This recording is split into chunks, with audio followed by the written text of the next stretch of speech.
Hello guys, i-share ko lang ang kakaibang pagkain na natagpuan ko or na-discover ko dito sa may tapat ng SM Molino.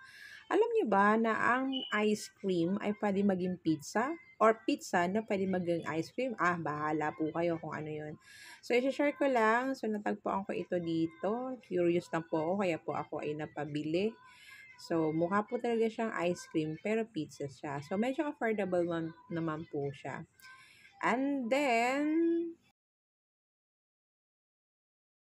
so, na-excite na ako, binuksan na natin ang ating ice cream pizza or pizza cone ba? Hindi ko maintindihan. So, kayo na po ang bahala. So, of course, yung anak ko ay tuwan-tuwa, kinain niya na agad ang ating pizza. At hindi na po siya nakapagsalita upang i-review kung ano ang lasa. So, kayo na po ang humusga.